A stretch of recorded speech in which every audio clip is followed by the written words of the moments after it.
A very good morning to all of you.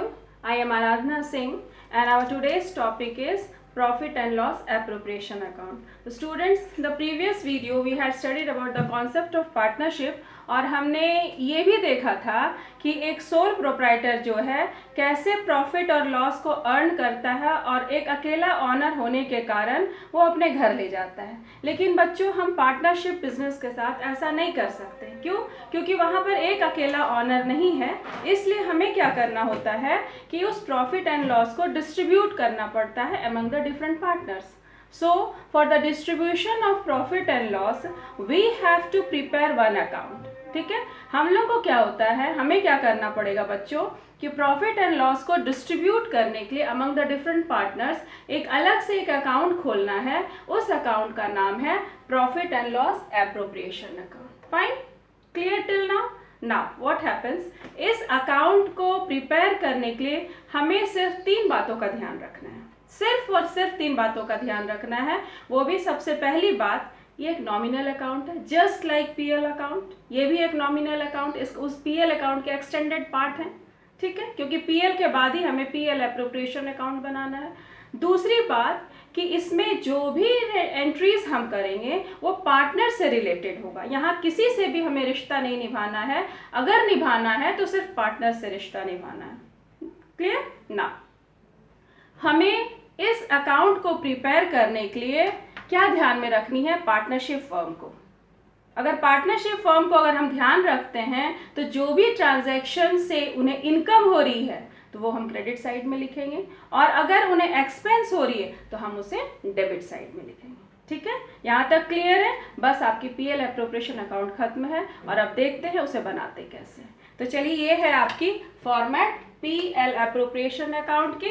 सबसे पहले हमने पीएल अकाउंट को बनाया क्योंकि यहाँ जो बच्चों नेट प्रॉफिट है उसे हम ट्रांसफर करके net profit PL appropriation account में ले जाएंगे, और अगर नेट लॉस है तो उसे हम ट्रांसफर करके यहाँ डेबिट साइड में लाएंगे। ठीक है, इसके बाद की जो एंट्रीज है वो हम एक ग्राफ से समझते हैं। बच्चे, आप देख रहे हैं बच्चों कि यहाँ मैंने एक ग्राफ में फॉर्म बनाया है और वहाँ ABC 3 पार्टनर्स हैं। ठीक है, तो ये जो पार्टनर्स हैं इनने यहाँ पे कैपिटल लगाया। आप देख रहे हैं एरो से मैं समझा रही हूँ कि कैपिटल लगाया है। ये तीनों पार्टनर्स ABC ने फर्म में कैपिटल दिया है। अगर हम बैंक में कुछ डिपॉजिट्स करते हैं तो बैंक हमें कुछ देती है क्या? ऑब्वियसली देती है बच्चों। क्या देती है? इंटरेस्ट। तो किस पे इंटरेस्ट हमें मिलती है? Interest on deposits. तो उसी तरह पार्टनर ने फर्म से बोला, यहाँ आप एक बात अच्छी तरह से समझ लें कि फर्म जो है एक सेपरेट लीगल एंटिटी है। ठीक है, ये आपने 11th में पढ़ चुका है। और आप ये मान के चलिए कि फर्म एक इंसान है और पार्टनर्स अलग हैं, फर्म एक इंसान है। ठीक है, तो पार्टनर्स ने फर्म में कैपिटल लगाया, एक ह्यूज अमाउंट को दिया। जैसे कि हम बैंक में अगर कुछ डिपॉजिट्स करते हैं तो हमें इंटरेस्ट मिलती है, उसी तरह पार्टनर्स ने ह्यूज कैपिटल लगाया तो उसके बदले में उसे कुछ मिलना चाहिए। तो पार्टनर्स ने फर्म से कहा कि फर्म, हम आपको इतने पैसे दे रहे हैं, उसके बदले में आप कुछ तो हमें दो। तो फर्म ने बोला ठीक है, हम आपको इंटरेस्ट देते हैं। तो बच्चों, ये बताइए कि वो इंटरेस्ट किस नाम से मिलेगी? Interest on capital. चूंकि कैपिटल पे उन्हें इंटरेस्ट मिल रही है इसलिए इंटरेस्ट ऑन कैपिटल। अच्छा, यहाँ तक क्लियर है? अब आप ये बताइए हमें कि ये जो इंटरेस्ट ऑन कैपिटल है फर्म के लिए एक्सपेंस है या लॉस है? तो बच्चों, फर्म के प्रॉफिट में से ये जा रही है।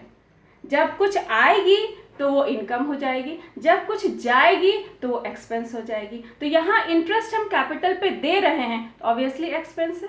तो हम यहाँ पे लिख रहे हैं इंटरेस्ट ऑन कैपिटल। ए को दे रहे हैं, बी को दे रहे हैं, सी को दे रहे हैं, जिसको भी दे रहे हैं ए, बी, और यहाँ पर आउटर कॉलम में हम लिख देंगे। ठीक है, दूसरी बात, फर्म ने क्या सोचा कि इंटरेस्ट तो हम दे रहे हैं, पार्टनर्स को मोटिवेट करने के लिए कुछ और हम काम करते हैं। तो क्या हुआ, एक बार बुलाया बी पार्टनर को और बोला कि तुम पूरी मेहनत से काम करो, हम तुमको प्रॉफिट के अलावा सैलरी भी देंगे। पार्टनर बोला कि अच्छा, आप सैलरी भी दोगे, तब तो मैं पूरा टाइम यहाँ पे लगाऊंगी, पूरा 24 आवर्स लगा दूंगा। ठीक है, तो यहाँ पर जो सैलरी, यहाँ पे आप देख रहे हैं फर्म ने बी को सैलरी दिया। ठीक है, अब बच्चों ये बताइए कि ये सैलरी फर्म के लिए क्या हुई, एक्सपेंस या इनकम? तो जा रही है, सैलरी का पेमेंट हो रहा है, तो हमें ये एक्सपेंस साइड में लिखना है सैलरी।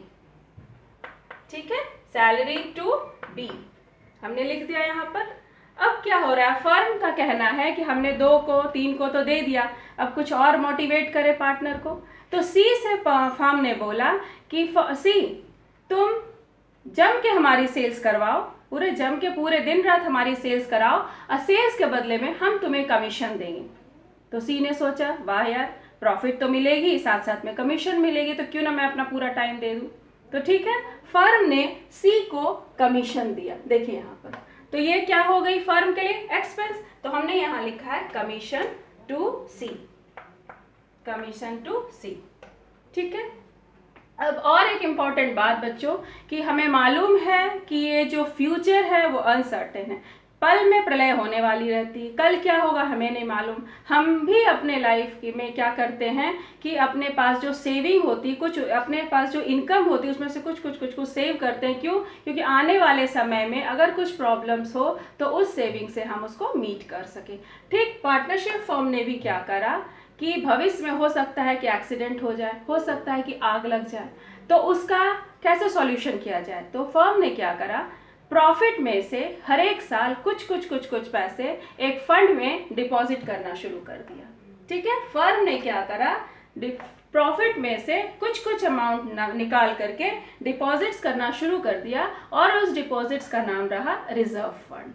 मैंने फंड को रिजर्व करा। ठीक है, ये एक्सपेंस तो नहीं है बच्चों, बट फर्म के पास से पैसे तो निकल रहे हैं। ठीक है, तो यहाँ भी हमने दिया रिजर्व फंड, जो भी अमाउंट है उसमें लिखेंगे। ठीक है, चलिए मूव करते हैं। अब क्या होता है, in the mid of the session ये जो तीनों पार्टनर्स हैं इसमें कभी किसी को अचानक बहुत पैसों की ज़रूरत पड़ जाती है। तो ये क्या करते हैं, सपोज कीजिए कि 1 लाख इनने कैपिटल दिया, उसमें से मिड ऑफ द सेशन क्या होता है 10,000 ये विथड्रॉ कर लेते हैं। तो फर्म का ये कहना है कि फर्म पार्टनर तुमने मुझे 1 लाख दिया तो मैं उस ऊपर तुम्हें इंटरेस्ट दे रहा हूँ, लेकिन तुमने मिड में तो 10,000 निकाल लिया, तो अब तुम भी मुझे कुछ दो। तो पार्टनर ने बोला ठीक है, आप भी इंटरेस्ट ले लो, आप मुझे दे रहे हो कैपिटल पे, आप भी इंटरेस्ट पे ले लो। तो ठीक है बच्चों, अब आप ये बताइए कि ये जो इंटरेस्ट है किस नाम से होगी, तो इंटरेस्ट ऑन ड्रॉइंग। तो ये फर्म के लिए एक्सपेंस होगी या इनकम होगी, ऑब्वियसली इनकम होगी। क्यों? क्योंकि ये फर्म के पास आ रही है। ये देखिए इंटरेस्ट ऑन ड्रॉइंग, जो भी पार्टनर्स विथड्रॉ करें, ए हो या बी हो या सी हो, ऐड करके जितना विथड्रॉ करें आउटर कॉलम में लिख देंगे। अब इसके अलावा ये तो बातें आएगी ही आएगी, इसके अलावा और कुछ पॉइंट्स होगी जो हम पीएल अप्रोप्रिएशन सम्स जब सॉल्व करेंगे तो उस समय उसको क्लैरिफाई करते जाएंगे। ठीक है, बस आपको 3 बातों का ध्यान रखना है पीएल अप्रोप्रिएशन में, अकाउंट में जितने पार्ट्स मैंने बताया उसको लिख लिए यहाँ पे। उसके बाद जो साइड आपकी ग्रेटर या स्मॉलर है, अगर इधर है तो लॉस आएगी, इधर है तो प्रॉफिट आ जाएगी। ठीक है, प्रॉफिट और लॉस निकलने के बाद ये सीधे बैलेंस शीट में जाएगी और आप पार्टनरशिप का बैलेंस शीट आप तैयार कर लोगे। ठीक है, जहाँ तक मैं उम्मीद कर रही हूँ कि आपको ये कॉन्सेप्ट क्लियर हो गई होगी, और अगर कुछ प्रॉब्लम्स आती है तो कमेंट बॉक्स में शेयर कीजिए, और अगर आपको इस एक्सप्लेनेशन में थोड़ी सी भी क्लैरिटी दिख रही हो बच्चों तो प्लीज़ उसे लाइक कीजिए, शेयर कीजिए, सब्सक्राइब कीजिए, और आने वाले वीडियो में, नेक्स्ट वीडियो में मैं इससे रिलेटेड सम्स को तैयार करूँगी।